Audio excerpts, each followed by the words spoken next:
प्रक्रिया अब अंतिम चरण में। अंतिम चरण क्यों कर रहे हैं? अब यहीं से विवाह संपन्न होने की कगार पे। विवाह कितने प्रकार का होता है पहले ये जान लेना आवश्यक है।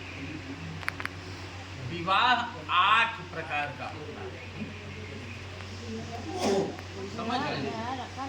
8 प्रकार के विवाह में सबसे महत्वपूर्ण विवाह ब्राह्म विवाह की विधि हुई। चाहे देवी हो चाहे देवता हो, सबका विवाह हुआ। जैसे शंकर जी को आप ले लीजिए, शंकर जी का भी विवाह हुआ था। हम आप 2 विवाह को अच्छी प्रकार से जानते हैं। शंकर जी का एक विवाह सती के साथ हुआ था, जो प्रेम विवाह के संज्ञा में कही जाती है। सती शिव से ही विवाह करना चाहती थी, क्योंकि पूर्व जन्मार्जितम विद्या, पूर्व जन्मार्जितम वित्तम, पूर्व जन्मार्जितम नारी अग्रे अग्रे धावत। पूर्व जन्म का ज्ञान, पूर्व जन्म का धन और पूर्व जन्म की पत्नी, ये आगे आगे चलती है। सती का जन्म ही इसीलिए हुआ था कि शिव के साथ ही विवाह होना है। लेकिन सती के पिता दक्ष शिव के विरोध के नाते, शिव से द्वेष रखते थे, इस नाते अपनी बेटी सती का विवाह नहीं करना चाहते।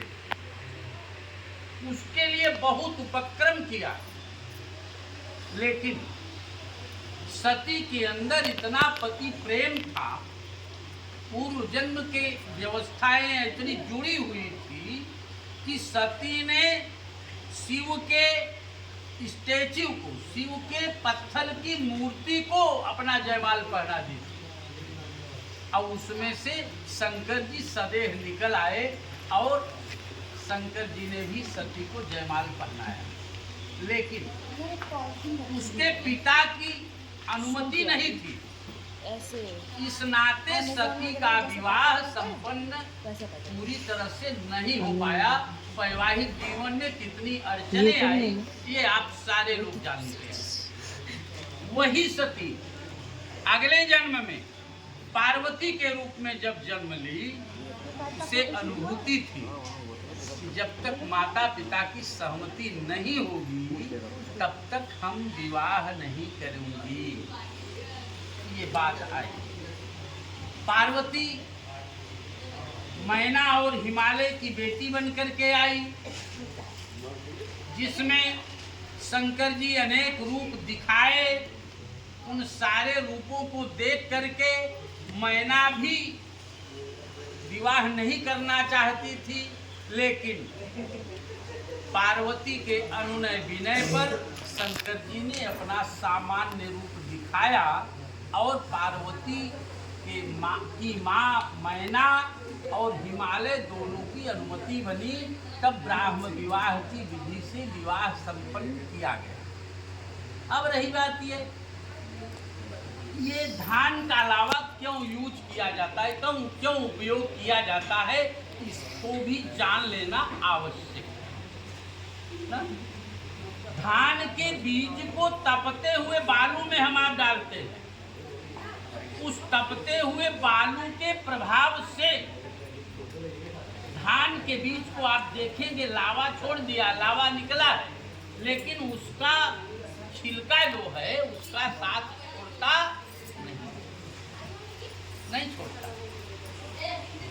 तो ये संकेत देता है नव दंपति को, पत्नी चाहे जितने कष्ट में रहे, पति को साथ नहीं छोड़ना चाहिए, और पति चाहे जितने कष्ट में रहे, पत्नी को साथ छोड़ना। दूसरी बात, धान के बीज से और क्या शिक्षा मिलती है? धान के बीच से एक और शिक्षा मिलती है। जैसे विजय जी ने अपनी बेटी का अकेले विवाह किया इनके साथ में, विपुल जी के साथ में ना, और कन्यादान जब वहां पर बैठे थे तो उसी समय ये कहे कि वंश वृद्धि के लिए मैं कन्यादान कर रहा हूं। तो धान के बीज की रोपाई करने के लिए बहनौर में धान जब बोया जाता है तो उसमें से एक बीज से एक ही अंकुरण निकलता है, लेकिन उस एक अंकुरण को खेत में अगर हम आप बोते हैं तो एक से अनेक अंकुरण निकलते हैं। ये बेटी को देने के बाद में अभी ये विवाह की प्रक्रिया जो चल रही है ना, जो आचार्य जी ने कहा, दीनमणि जी ने कहा कि बाएं मुझे आना चाहिए। अभी लड़की दाएं बैठी है, जब तक दाएं रहेगी तब तक वंश वृद्धि की प्रक्रिया एक्टिवेट नहीं होगी। सिंदूर दान के बाद में ही पत्नी बाएं आती है तो वंश वृद्धि की प्रक्रिया। और कभी भी पूजा करते दरमियान पत्नी को पति से दाएं होना चाहिए और सोते दरमियान पति से बाएं होना चाहिए। यही वाम अंगिनी कहा जाता है, वामांगी कहा जाता है। अब ये धान की प्रक्रिया हुई, जैसे आचार्य जी ने 7 वाक्यों को कहा, तो 7 वाक्य ही क्यों कहा? क्योंकि सप्ताह में 7 ही दिन होते हैं। हाँ, और आचार्य जी ने मुझे निर्देशित भी कर दिया कि 5 वाक्य आपको बोलना है। तो हम 5 वाक्य क्यों बोलेंगे? क्योंकि क्षित जल पावक गगन समीरा पंचरत्न नहीं, समझ रहे हैं? अब ये 5 वस्तुओं के कॉम्बिनेशन से ही मनुष्य का शरीर बनता, और 5 वस्तुओं के ही विपणन से, मेल से ये शरीर समाप्त भी होता है। इसलिए पहला वाक्य क्या है? क्रीड़ा शरीर संस्कार समाजोत्सव दर्शनम हास्यम परिगृहे यानम त्यजेत प्रोषित भर्तृका। अब पहली बात, ये प्रोषित भर्तृका कहते किसको? पहला जो दोष है ये सती के मन में था। सती पति का अनुसरण नहीं करती थी, और सती को शंकर जी ने बताया था। जंगल में जब जा रहे थे तो राम अपने पत्नी सीता को खोजने के लिए निकल रहे थे, तो उसी समय महादेव ने राम को प्रणाम किया। सती ने तुरंत पूछ लिया, आप किसको प्रणाम कर रहे हो? महादेव ने कहा, ये मेरे आराध्य प्रभु राम हैं। सती कही कि आप देवों के देव महादेव हो, तो आपके आराध्य कौन हो सकता है? कहा नहीं, ये मनुष्य के रूप में आए हैं, परब्रह्म परमात्मा के रूप में है, तुम भी इन्हें प्रणाम करो। कहा मैं तो इनको प्रणाम नहीं करूंगा। कहा ये क्यों घूम रहे हैं जंगल में? कहा ये अपनी पत्नी खोजने के लिए घूम रहे हैं। सती कही कि इनकी पत्नी गई कहाँ? कहा किसी ने चुरा लिया। सती के मन में ये भाव आया कि यदि ये परमात्मा है, परब्रह्म परमात्मा है, तो इनकी पत्नी को कौन चुरा लिया इनको पता नहीं।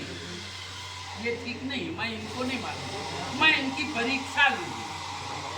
तो सती परीक्षा लेने के लिए सीता का रूप धारण करके राम के सामने गई, तो राम ने कहा माता जी प्रणाम। सती अपने वास्तविक रूप में आ गई और शर्म के नाते वहां से चली गई। उसी समय शंकर जी ने अपने मन में ये मन निश्चित कर लिया कि एहितन सती भेंट अब। तो ये कहने पहले वाक्य में विपुल जी ये कह रहे हैं कि बिना मेरे अनुमति का तुम कोई भी कार्य नहीं करोगी।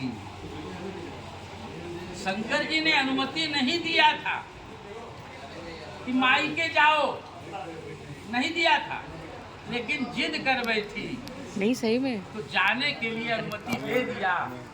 फिर भी अनहोनी कितना हो गया इसको आप समझिए। दूसरे वाक्य में ये कहा जा रहा है कि विष्णुर वैश्वानरः साक्षी ब्राह्मण ज्ञाति सबांधवा पंचमं ध्रुवमालोक्य स साक्षित्वम ममागता। हमारे तुम्हारे बीच में ये हवाई बात नहीं हो रही है। विष्णु भगवान साक्षी है। दिमाग में क्रॉस क्वेश्चन हो सकता है कि विष्णु भगवान यहाँ है क्या, ये तो हाल है, लेकिन शास्त्र प्रमाण देता है क्या कि कलशस्य मुखे विष्णु कंठे रुद्रः समाश्रितो मूले तस्य स्थितो ब्रह्मा मध्य मातृगणा स्मृता। ये जो कलश रखा गया है ये सामान्य कलश नहीं, इस कलश में ब्रह्मा भी है, विष्णु भी है और शिव भी, सारे देवता इस कलश में हैं। और क्या वैश्वानर, वैश्वानर माने क्या होता है जानते हैं आप लोग? अग्निदेव, जो आहुति आपने डाला और जो दीपक जल रहा है ये भी साक्षी है, ये विटनेस है, देवलोक से कनेक्टिविटी बना रहा है कि आज की रात विपुल और वैशाली का विवाह संपन्न किया जा रहा है और वो भी ब्राह्म विवाह की समझ रहे हैं। दूसरा वाक्य भी क्रिया और क्या ब्राह्मण ज्ञाति सबांधवा, जो दोनों पक्ष के आचार्य हैं, भाई बंधु और पास पड़ोस के लोग आते हैं, ये भी कल कह सकते हैं, कहेंगे कि हाँ मैंने देखा था विवाह हुआ है, ये हाल में हुआ है, ये भी साक्षी के रूप में होते हैं। और पांचवें ध्रुव तारा आकाश में उदीयमान है, वो भी साक्षी के रूप में है। और तीसरा वाक्य क्या है, बहुत महत्वपूर्ण है, तब चित्तम मम चित्ते वाचा वाचम न लोपयेत व्रते में सर्वदा देयम हृदय स्तंभनानने। मेरे मन के आधार पर तुम्हारा मन चलना चाहिए। पत्नी रिक्वेस्ट कर सकती है, आदेश नहीं, निवेदन कर सकती है कि मेरी ये सलाह, आपको मेरी सलाह मानना होगा, मेरे मन के आधार पर आपको चलना होगा। वाचा वाचम न लोपयेत, कभी भी मेरी वाणी का तुम्हें उल्लंघन नहीं करना है।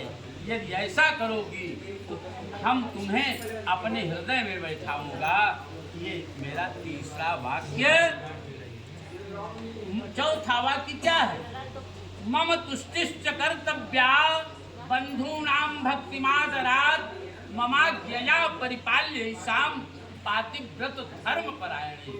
मुझे संतुष्ट रखना तुम्हारा परम कर्तव्य है, क्योंकि पति यदि संतुष्ट हो गया तो पति ही परमेश्वर कहा जाता। और क्या, मुझे संतुष्ट रखने से ही मैं संतुष्ट होने वाला नहीं। मेरे माता पिता का भी सेवा करना तुम्हारा धर्म है, मेरे भाई बहन का भी सेवा करना तुम्हारा। यदि ऐसा करोगी तो हम तुम्हें अपने हृदय में बैठाऊंगा। और क्या, ममाज्ञा परिपाल्य, ये मेरी आज्ञा है। आज्ञा में कोई भेद नहीं होता, आदेश में कोई माने भेद नहीं होता। आदेश तो आदेश, जैसे शासन गरम, बनिया नरम और नारी शरम। पांचवा वाक्य क्या है, आश्रम 4 बतलाए गए हैं। जब तक व्यक्ति गृहस्थाश्रम में नहीं आता तब तक 3 ऋणों से व्यक्ति मुक्ति नहीं प्राप्त कर पाता। पहला ऋण है देव ऋण, जो देवताओं की पूजा करने से मुक्ति मिलती है। दूसरा ऋण है ऋषि ऋण, जो अतिथि को जल पिलाने से मिलती है। और तीसरा है पितृ ऋण। पितृ ऋण का मतलब ये होता है कि पुम नाम नरकात् त्रायते इति पुत्रः। पुत्र की उत्पत्ति यदि हो जाती है तो व्यक्ति पितृऋण से भी मुक्ति प्राप्त कर लेता।